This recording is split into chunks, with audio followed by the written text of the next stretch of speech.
dengan perayaan Waisak di tahun 2025 ini jatuh pada tanggal 12 Mei 2025, di mana tahun ini adalah tahun ke-2569 Buddhist Era dengan tema nasional 2025 yakni tingkatkan pengendalian diri dan kebijaksanaan mewujudkan perdamaian dunia. Hari Raya Waisak disebut juga sebagai Trisuci Waisak untuk mengenang 3 peristiwa suci Sang Buddha Gautama, yaitu kelahiran Sang Siddhartha Gautama, betapa Sang Siddhartha mencapai kesempurnaan menjadi Buddha, dan Sang Buddha Gautama wafat atau parinibbana. Ketiga peristiwa penting tersebut terjadi dalam hidup Sang Buddha pada saat bulan Purnama Sidhi, maka dari itu peringatannya hanya dilakukan selama 1 hari saja setiap tahunnya. Peringatan Waisak sendiri di Papua Barat Daya, selain dilaksanakan peribadatan, juga diadakan hiburan barongsai, mengingat mayoritas peringatan Waisak oleh warga Tionghoa di Kota Sorong ini. Dan saat ini saya telah berada di Wihara Buddha Sasana bersama Romo Darmondo Sutrisno sebagai narasumber kita di sore hari ini. Selamat sore, Namo Buddhaya Romo. Namo Buddhaya. Ya, bagaimana kabarnya hari ini? Baik. Baik ya. Ya, Romo, ada beberapa pertanyaan yang akan saya sampaikan. Dan perlu dipertanyakan juga, Romo, ajaran Buddha ini kan selalu mengutamakan perdamaian sesuai dengan tema nasional. Dan untuk implementasi dan korelasinya dengan zaman sekarang ini seperti apa, Romo?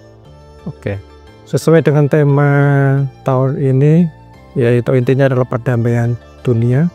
Kebetulan sekarang ini kita duduk di bawah pilar Asoka. Pilar Asoka sendiri itu di situ terbunyi bahwasannya apabila kita ingin agama kita berkembang, jangan kita mengusik agama lain.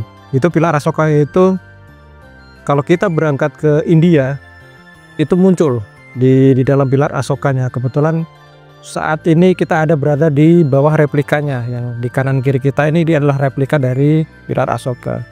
Dan tentunya pada momen Waisak tahun ini, kita dari Panitia Waisak Provinsi Papua Barat Daya ini tahun yang kedua melaksanakan kegiatan Waisak bersama, dan ini pada hari ini kita melaksanakan Pawai Budaya dan Pawai Waisak. Tentunya nanti di tanggal 12 Mei di masing-masing wihara akan melaksanakan ibadah di masing-masing wihara.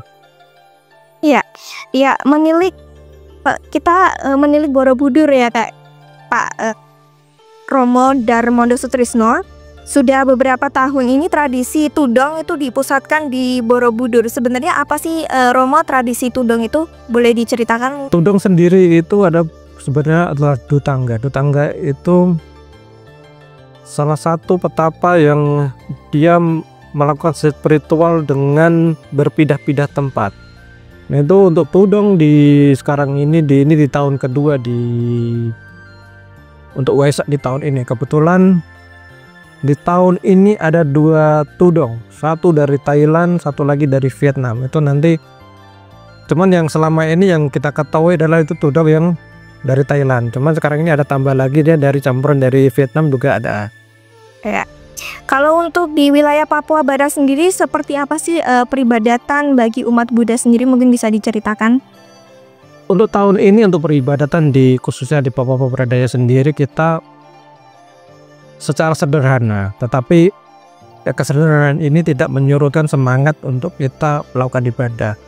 Tentunya di masing-masing wihara itu akan menyerahkan pelita. Pelita ini tujuannya untuk penerangan di dalam perjalanan kehidupan kita, karena di dalam kehidupan kita ini kita terbagi dari 2 sisi, yaitu sisi baik dan sisi buruknya. Dari kita menjalankan perjalanan pelita ini adalah untuk mengurangi karma buruk yang kita lakukan untuk selama ini. Dan meskipun minoritas ya dari pelayanan umat sendiri, apakah sudah memenuhi kebutuhan seperti biku atau pandita di Papua Barat Daya ini, Romo? Untuk pandita dan anggota sangga memang kita secara khusus untuk secara SDM kita kurang, karena mengingat memang menjadi seorang pandita, menjadi seorang sangga itu adalah suatu panggilan. Itu pun tidak semerta-merta kita ditunjuk menjadi pandita, tapi itu ada suatu panggilan. Kalau kita ada niat, ada hati, baru bisa kita melaksanakan menjadi pandita itu sendiri. Maka kita di Papua Barat Daya ini sendiri untuk jumlah pandita dan anggota sangga itu memang dibilang sangat kurang. Iya, apakah nanti rencananya akan ada mendatangkan pandita dan juga biku mungkin dari luar daerah? Untuk saat ini kebetulan di Buddha Sasana sendiri ini sudah ada yang menetap.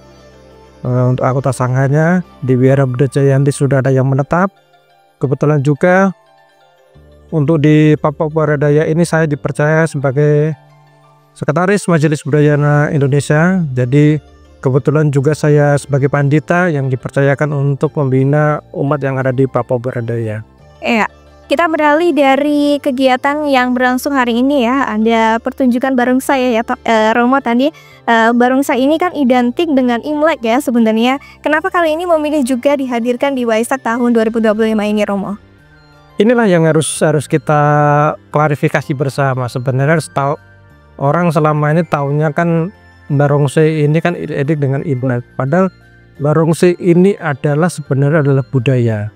Makanya di tahun Waisak ini setiap tahunnya kita melakukan kolaborasi antara agama dan budaya, karena agama dan budaya ini tidak bisa terpisahkan satu sama lain. Iya. Dan tadi saya juga lihat ya beberapa tokoh agama Hindu, agama Islam dan juga agama Kristen tadi juga hadir ya. Untuk bersama-sama ya merayakan Trisuci Waisak di tahun 2025 ini. Seperti apa sih kerukunan dari umat-umat beragama di sekitar Aimas ini, Pak? Kebetulan kita pelaksanaan kegiatan hari ini kan di Kampung Kerukunan Melahusa itu memang sebagai ikonnya di Papua Barat Daya. Makanya tidak heran lagi untuk kerukunan di Papua Barat Daya ini baik organisasinya, baik umatnya itu sangat terjaga dengan rapi. Maka setiap event-event keagamaan itu selalu mengadakan kegiatan di Kampung Kerukunan itu sendiri. Oke, luar biasa sekali. Apakah barongsainya mendatangkan dari luar atau dari anak-anak Sorong, Romo? Tadi juga sempat lihat ada 2 barongsai ya. Ada juga pemusiknya tadi juga. Apakah mereka ini adalah anak-anak dari Papua Barat Daya atau didatangkan dari luar daerah? Kebetulan barongsai ini kita ambil dari anak-anak Sukalaminggu yang ada di wihara khususnya di Papua Barat Daya. Memang ini kita sudah siapkan dari lama untuk barongsai ini. Memang secara SDM untuk personil barongsai itu kurang sebenarnya, tapi itu tidak menyurutkan kami untuk melaksanakan kegiatan di tahun ini. Maka makna dari barongsai itu sendiri sebenarnya itu kan hanya sebagai simbolis bagaimana kalau kita melihat gerakan dari barongsai itu kan suatu singa yang liar. Singa yang liar itu menganggap itu kita ibaratkan pikiran kita. Saya ibaratkan pikiran kita itu bagaikan ikan. Ikan itu di dalam air itu tidak pernah berhenti diam.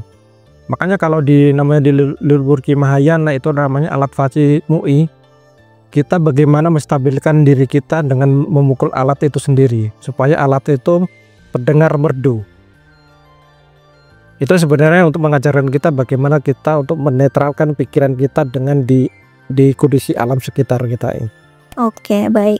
Nah, kalau Imlek itu kan biasanya ada tradisi kumpul keluarga, ada hidangan spesial ya. Bagaimana dengan peringatan Waisak sendiri? Apakah ada juga hidangan spesial atau mungkin ada tradisi-tradisi selain barongsai yang ada? Nah, tentunya dalam perayaan Waisak sendiri sama dengan perayaan agama lain, tentunya ada kumpul keluarga untuk menyantap hidangan yang sudah disediakan. Juga ada pelaksanakan open house di masing-masing rumah untuk di masing-masing umat. Cuman untuk pelaksanaan jadwalnya itu kan terkadang kan tidak sama. Nanti ada yang pas di hariannya, ada yang 1 hari atau 2 hari berikutnya gitu.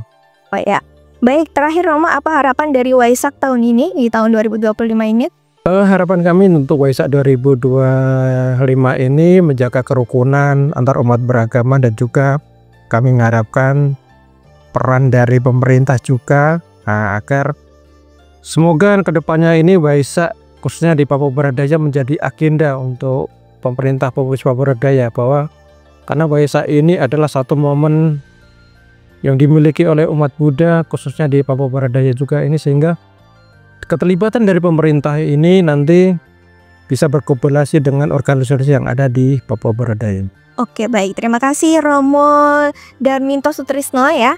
Dan pendengar, agama di Indonesia ini sangat beragam, namun dengan perbedaan agama, perbedaan kultur dan juga perbedaan tradisi diharapkan dapat mempersatukan semua umat beragama, menjaga kerukunan dan kedamaian sesuai dengan ajaran Buddha. Demikian Mozaik Indonesia, salam damai, namo buddhaya.